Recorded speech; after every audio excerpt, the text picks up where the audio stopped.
காஞ்சிபுரத்தில் அங்கன்வாடி மையம் அருகே திறந்து கிடக்கும் கழிவுநீர் கால்வாயால் ஆபத்து ஏற்படும் சூழல் உருவாகியுள்ளது. காஞ்சிபுரம் மாவட்டம் புத்தேரி தெருவில் தினமும் ஆயிரக்கணக்கான வாகனங்கள் வந்து செல்கின்றன. இப்பகுதியில் அங்கன்வாடியும் தனியார் மருத்துவமனையும் செயல்பட்டு வருகிறது.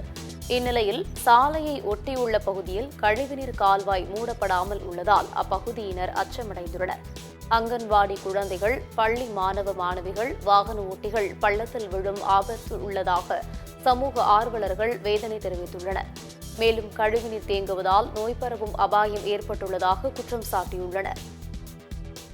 அதாவது காஞ்சிபுரம் மாநகராட்சி உட்பட்ட இடம் புத்தேரி தெரு, பள்ளத்தெரு, எஸ்விஎன் பிள்ளை தெரு உடைய ஜங்ஷனில் ட்ரைனேஜ் கால்வாய் பள்ளம் தோண்டிட்டு பள்ளத்தை இது வரைக்கும் அடைக்கலை.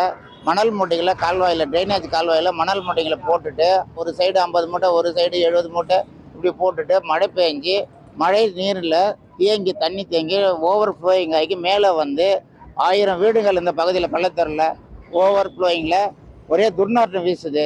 இதை கேட்டாவே யாருமே பதில் சொல்லலை. ஸ்கூல் பசங்க வராங்க நடந்து வரும்போது 2 பக்கத்துலேயும் ஸ்கூல் வாகனங்கள் ஆயிரக்கணக்கில் 2 வீலர் 4 வீலர் என்ன போய்கிட்டே இருக்குது. அதனால் பசங்களுக்கு தவறி விழுறதுக்கு ஒரு வாய்ப்பு இருக்குது. எதிர்க்க பால்வாடி, அங்கன்வாடி பணியாளர்லாம் இருக்கிறாங்க, குழந்தைங்களும் வராங்க. அவங்களுக்கும் ஒரே துர்நாற்றம் வீசுது. இது ட்ரைனேஜில் தண்ணி மணல் மூட்டைங்களை போட்டு வச்சுக்கிறாங்க. அப்படியே தேங்கி தண்ணி துர்நாற்றம் வீசுது.